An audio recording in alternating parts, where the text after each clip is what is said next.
राधे राधे बच्चों, कैसे हो आप लोग। आज के क्लास 7 मैथ्स के इस वीडियो में हम लोग 6 की दक्षता के शेष छूटे हुए सवालों को हल करेंगे। आइए देखते हैं, और जो सवालें आप लोगों ने पूछा था उन्हें भी आज हम लगवाएंगे। आइए देखते हैं। ये दक्षता की शेष सवाल बताते हैं आपको, जो रह गई थी उस दिन बताए थे। रबिया और एबी की उम्र में 2 वर्ष का अंतर है। यदि रबिया की उम्र एबी की उम्र के 2 गुने से 6 वर्ष कम हो तो दोनों की उम्र ज्ञात कीजिए। देखिए, ये सवाल आप लोगों ने पूछा है, ये घर से लगाने के लिए दिए थे, लेकिन आप लोगों को नहीं आई है, आप लोगों ने पूछा है तो हम इसको बता दे रहे हैं। कह रहा है रबिया और एबी की उम्र में 2 वर्षों का अंतर है। यदि रबिया की उम्र, देखिए रबिया की उम्र एबी की उम्र के 2 गुने से 6 वर्ष कम हो तो इसमें मानना पड़ेगा। तो मान लीजिए, माना, अब हल कर रहे हैं, हल लिख दिया हमने। एक की उम्र मान लिया, माना रबिया की ही मान लेते हैं, माना रबिया की उम्र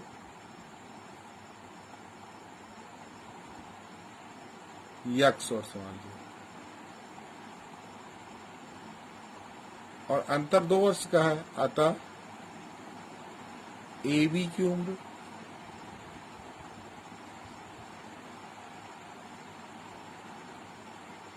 दो वर्ष कम कर दें, x-2 कर दें। अब जो शर्त कह रहा है यहाँ लिख दें प्रश्नानुसार या शर्तानुसार, चाहे जो लिख दीजिए। प्रश्नानुसार क्या कह रहा है, अब इसको पढ़ेंगे।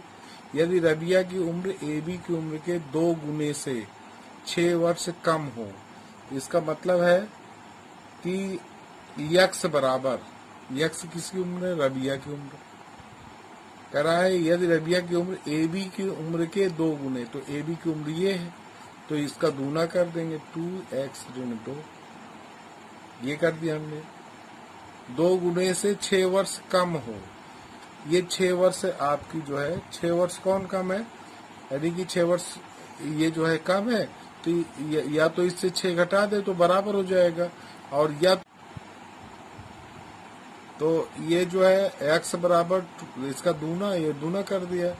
तो 2 गुने से 6 वर्ष कम है, कौन कम है, इसमें जो है इसकी उम्र 6 वर्ष कम है, तो इसका मतलब है यहाँ +6 कर दें, या इसमें 6 घटा दें, चाहे जो कर लीजिए, चाहे यहाँ -6 कर देंगे तब भी बराबर हो गए, या इधर हम +6 कर देते।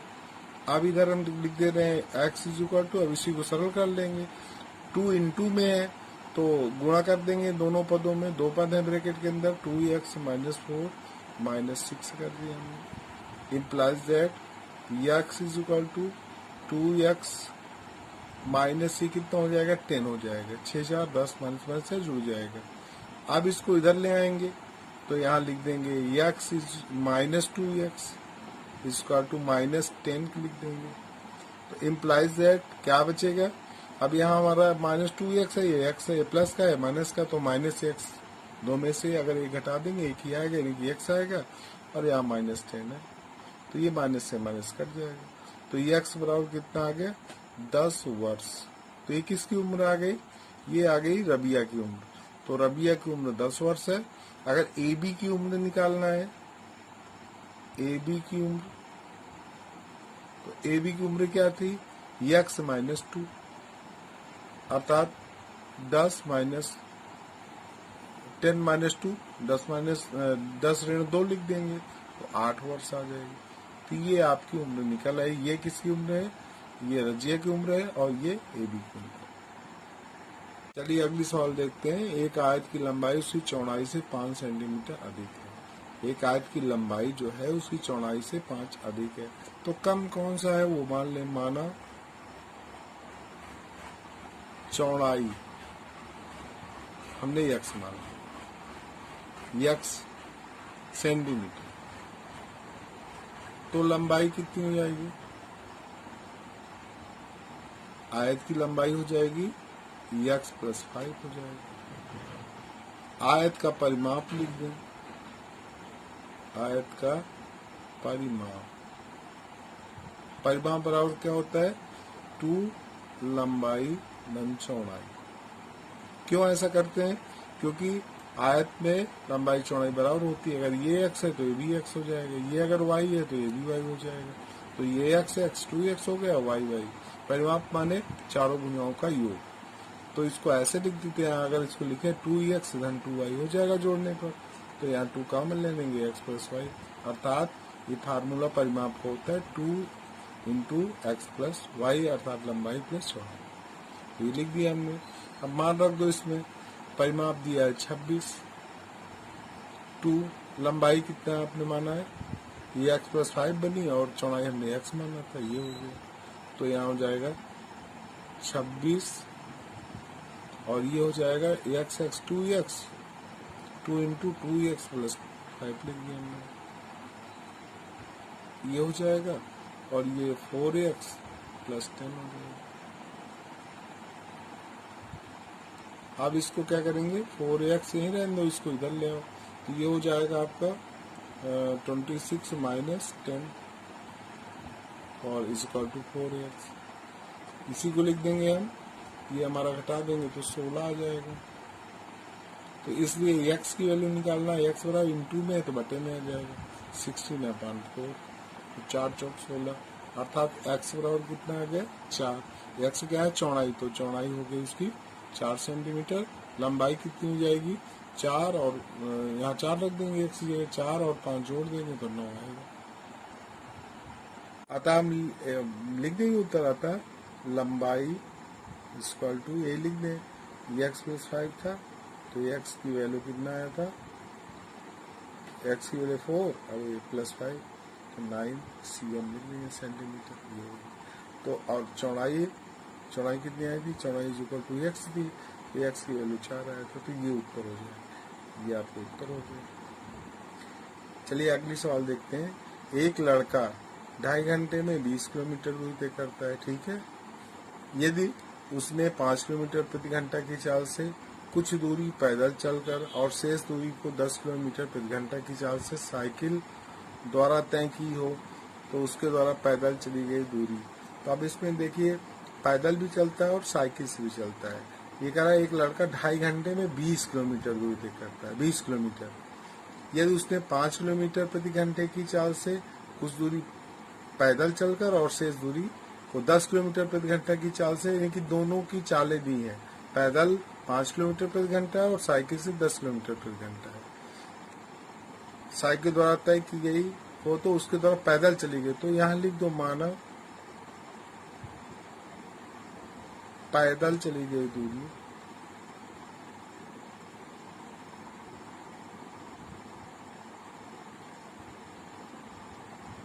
इसको हमने मान लिया x किलोमीटर। तो शेष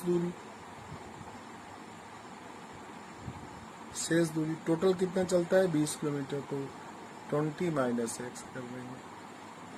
तो ये साइकिल द्वारा चलेगा, साइकिल द्वारा, ये लिख दिया हमने। यहाँ हल डाल दीजिए। ये अब क्या कह रहा है कि सवाल पे ध्यान देंगे कि कह क्या रहा है। तो देखिए कह रहा है कितना लगता है उसको टोटल 2.5 घंटे। तो यदि की समय मालूम है तो समय बराबर क्या होता है, चाल बराबर दूरी बटे समय। ये लिखते हैं चाल बराबर दूरी बटे समय।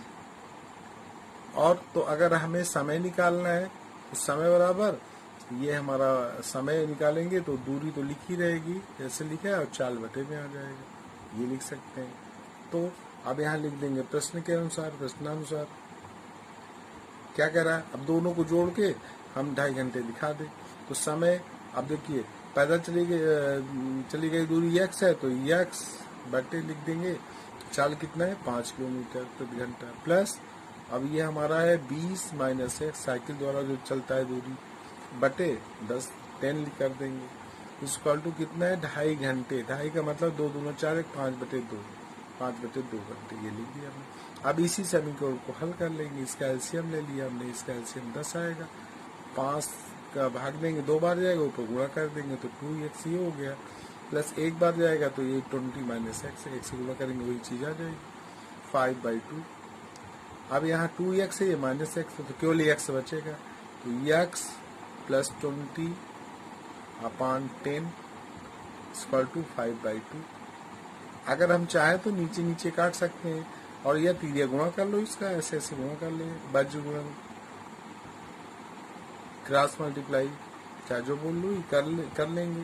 तो यहाँ हो जाएगा 2x प्लस 40 और ये हमारा हो जाएगा 50, 10 × 50। तो 2x is equal to 50 minus 40 हो जाएगा। 2x पक्षांतर कर रहे हैं, 10 आ जाएगा, इसलिए x इज इक्वल टू 10/2 5 यानी कि x क्या माना था आपने, पैदल चली गई दूरी, यानी कि 5 किलोमीटर वो पैदल चलता है और शेष कितना बचा 15, तो 15 किलोमीटर की दूरी वो साइकिल द्वारा तय करता है। चलिए अगली सवाल देखते हैं। लिखा है जब माधव 12 किलोमीटर प्रति घंटा की चाल से विद्यालय जाता है तो वो 3 मिनट विलंब से पहुंचता है, किंतु जब वो 16 किलोमीटर प्रति घंटा की चाल से विद्यालय जाता है तो 2 मिनट पहले पहुंचता है। उसके घर से विद्यालय की दूरी ज्ञात कीजिए। तो जो मान रहा है अब यहाँ लिख देंगे हल, जो है पूछ रहा है उसी को मान लेंगे। माना घर से विद्यालय की दूरी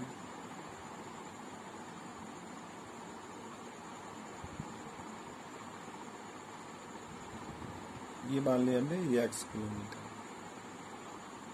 किलोमीटर, तो अब देखिए क्या कह रहा है कि वो 3 मिनट विलंब से पहुंचता है। ठीक है, 12 किलोमीटर प्रति घंटे की चाल से विद्यालय जाता है तो वो 3 मिनट विलंब से पहुंचता है। तो यहाँ लिखेंगे 12 किलोमीटर प्रति घंटे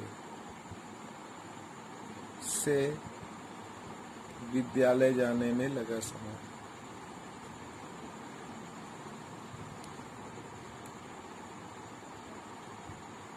ये निकाल लें, समय कितना हो जाएगा, समय बराबर ही बताए थे, समय बराबर दूरी बटे चाल। तो दूरी कितना है, 12 किलोमीटर प्रति घंटे की चाल से जाता है, दूरी हमने माना है, तो x बटे लिख देंगे 12, इतने घंटे लगेंगे, घंटे लिख दिए हमने, समय। अब यहाँ लिख देंगे 16 किलोमीटर प्रति घंटे की चाल से जाता है, 16 किलोमीटर प्रति घंटे से विद्यालय जाने में लगा समय, ऐसे लिख देंगे।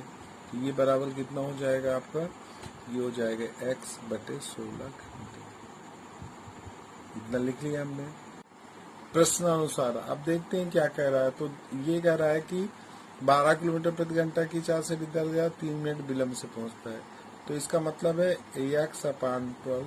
अब देखिए विलंब से पहुंचता है तो सही समय यानी कि माइनस हम मिनट है तो घंटा बना देंगे, 3/60 लिख देंगे बराबर। अगर वो कह रहा है 16 किलोमीटर प्रति घंटे की चाल से जाता है तो x बटे 16 लिख देंगे। तो कह रहा है कि 2 मिनट पहले पहुंच जाता है तो प्लस 2/60 कर देंगे। ये आपकी सवाल लग गई, ये हो जाएगा। अब इसको x एक तरफ कर दो तो यहाँ आ जाएगा x/12 माइनस x/16, चार एक तरफ कर दिया, चार एक तरफ 2/60 लिखा है और ये प्लस 3/60 ये हो जाएगा। तो ये हर बराबर है इसलिए जुड़ जाएगा। अब आगे लगा, लेकिन यहाँ पर आपको एलसीएम ऐसे नहीं घटेगा, एलसीएम लेना पड़ेगा। तो इसका एलसीएम कितना हो गया, 12 और 16 का एलसीएम कितना हो जाएगा, 16 48 16 और 12 का एलसीएम 48 होगा, क्योंकि 48 16 से भी कट जाएगा, 12 से भी कट जाएगा। तो यहाँ 5 चौक 48, यहाँ लिख देंगे 4 बार या 4x और 16 48 3x, ये इक्वल टू ये तो 5/60 हो ही जाएगा। अब इधर लाइन खींच लेते हैं, इधर लिख देते हैं। तो ये 4x माइनस 3x, तो x बचेगा, x/48 इक्वल टू, अब 5 से इसको काट दीजिए, 5 का नंबर 5, 5 का नंबर 5, 5 नंबर 10 नहीं, 12×5 60 होता, तो 1/12 हो जाएगा। अब ये तीरे गुणा कर दीजिए, तो ये 12x हो गया, ये ऐसे तीरे गुणा कर दिया हमने, 12x इज इक्वल टू 48, तो इसलिए x इज इक्वल टू 48/12। तो इसका मतलब बढ़ चौक 48, तो 4 किलोमीटर आ गया। x क्या था, दूरी थी, तो यही हमने माना था, घर से विद्यालय की दूरी 4 किलोमीटर। ये सवाल आपकी लग गई। तो सवाल बहुत आसान होती है, सवाल को समझना चाहिए, पहले अच्छी तरीके से समझिए हमें करना क्या है, फिर इसके बाद करिए, सवाल कैसे नहीं आएगी। अब अगली सवाल देखते हैं। दो संख्याओं का योगफल 710 है। अब देखिए दो संख्या है लेकिन संख्या नहीं मालूम है। जबकि बड़ी संख्या छोटी संख्या से भाग दिया जाए तो भागफल 12 और शेषफल 8 आता है, तो बड़ी संख्या क्या होगी। अब इस तरह की संख्या में हमको जो है, अब मान लीजिए, माना कुछ भी मान सकते हैं कि आप देखो एक चीज है, योगफल दिया है तो एक मान लो, कोई भी मान लो। तो बड़ी संख्या पूछा है, अगर बड़ी संख्या पूछा है तो हम मान लें, माना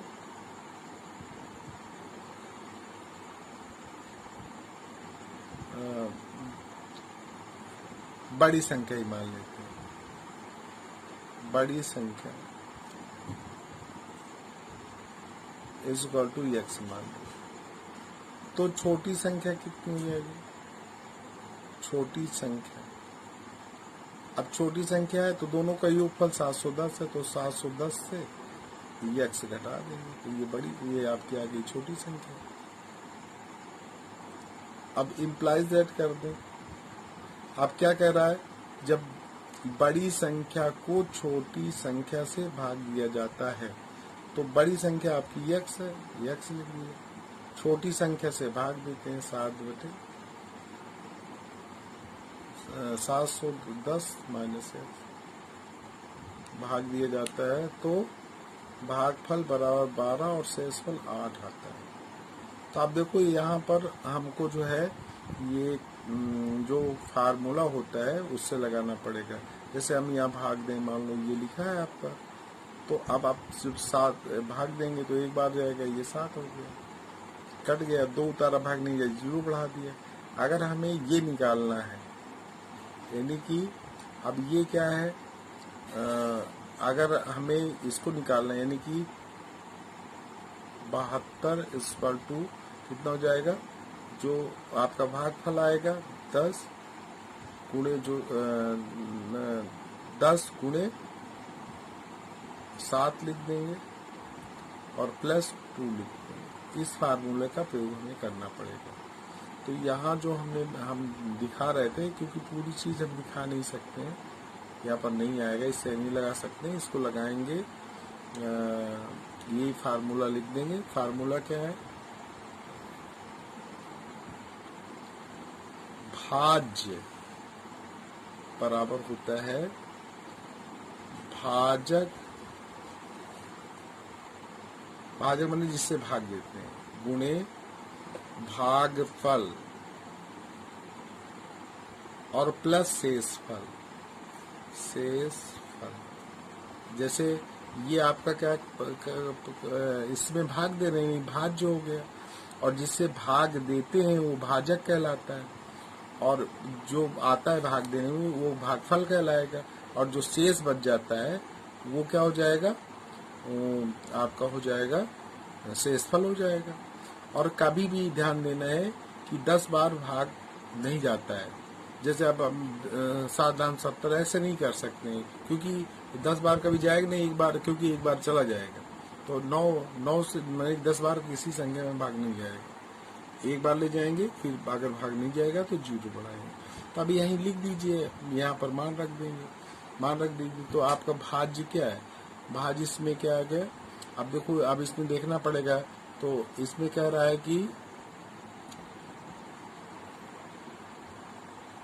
जब बड़ी संख्या को छोटी संख्या से भाग दें, तो बड़ी संख्या आपकी x है,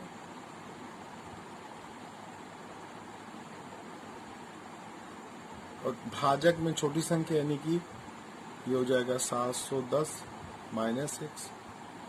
तो भागफल कितना आता है, तो भागफल कितना है, भागफल कह रहा है 12, और शेषफल कितना कह रहा है 8। ये इसी को सरल कर लेंगे, आ जाएगा। अब यहाँ पर हम लिखेंगे, हम यहाँ नीचे लगा देंगे, तो x इक्वल टू हो जाएगा। अब देखिए 12 से गुणा है, गुणा कर दीजिए, तो 12 0 0, 12 का 12, 2 लिख देंगे, हासिल है 12 84 84 है 85 हो जाएगा, माइनस 12 x हो जाएगा, प्लस 8 है, ये लिख देंगे 8।